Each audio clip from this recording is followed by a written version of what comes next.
Welcome back to Pittsburgh Sports with Scooter. Scooter here. I know I've done a couple videos already talking about how big this homestand that starts tonight between the Cubs and then following the Cubs, the Arizona Diamondbacks. But I think it's such a big series that it's worth breaking down a little bit and discussing. Um, I like the matchups in this series.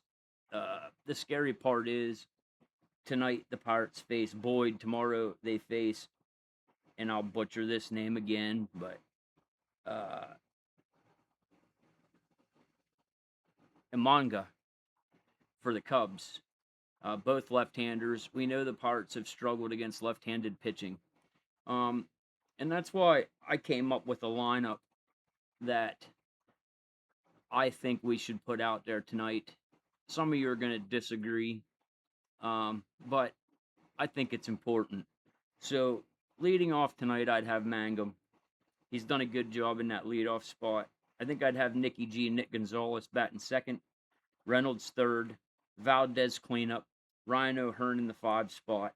And then this is where I change it up a little bit. I think I want Triolo batting sixth. I think I want Ozuna in the lineup tonight. He's a righty. At any one time, he can put a swing out there and change a ball game. And he's right-handed. So I'm having Ozuna bat seventh, Brandon Lau eighth, and Henry Davis ninth. I thought about Davis eighth, but I think I want Lau there. Brandon Lau's been struggling with the bat, but obviously I still want that bat in the lineup. But I don't want it up there in the 2 hole. I want it down at the bottom in the 8 spot. The reason for Triolo batting sixth, his bat's been coming alive. He's shown over the last couple years he's a second half player, and he's doing the same thing this year. And right now he's hitting better than Brandon Lau, and he's right-handed, so I want him in the 6 hole. I like this lineup against a left-hander. I would probably have the same lineup tomorrow. The only difference, I may put Cook in there tomorrow. I may put Cook in there tomorrow and take Ozuna out. I wouldn't have Cook obviously as my DH, but we can save that one for tomorrow. But again, I think I would go Mangum, Gonzalez, Reynolds, Valdez, O'Hearn, Triolo, Ozuna, Lau, and Henry Davis. Jared Jones. Jared Jones, his last couple starts, has looked like the old Jared Jones. Hopefully tonight he does the same thing, and I think the Pirates can win this game. And let's talk about Jones for a minute. I know they're being very careful with him. I know they have this pitch count. It seems like he's not allowed to go over 70, 75 pitches. But if he's as efficient tonight as he has been, I want to see them take that leash off a little bit. Let him get up closer to that 90 pitch count. See if he can't get you 6, 7 innings. The other day against the Yankees, when Don Kelly took Chandler out at 84 pitches and he was just carving up the Yankees. Not only did I think that was wrong because he was only at 84 pitches, but this bullpen sucks. And why, for the life of me, if you have a starting pitcher pitching like Bubba Chandler was, would you ever put anybody from this bullpen in at that point? I think Bubba could have got through 7 innings. I think you could have went. You could have waited till the 8th inning to put a relief pitcher in. Then you don't have to put in a scrub like Isert.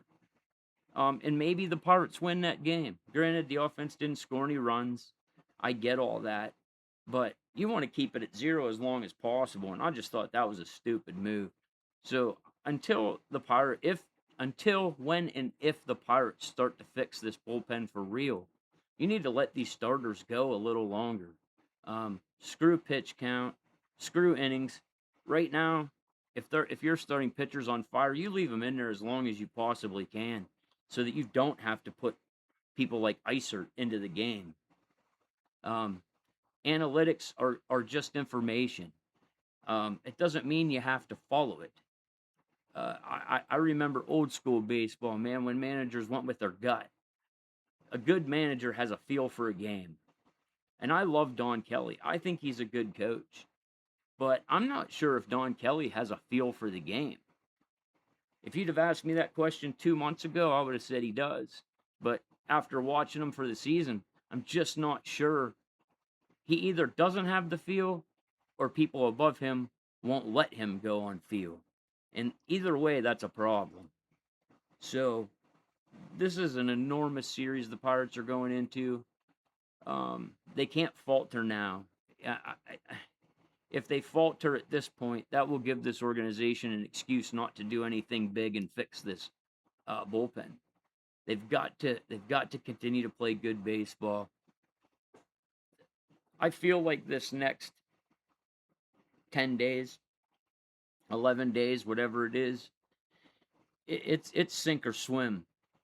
The Pirates either continue to play good baseball, the organization helps the bullpen, and who knows what happens.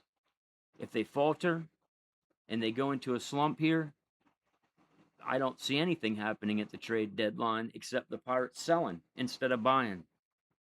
So to say that this is a big series, this is the biggest series I can remember in Pirates baseball in a long, long, long time. It's exciting.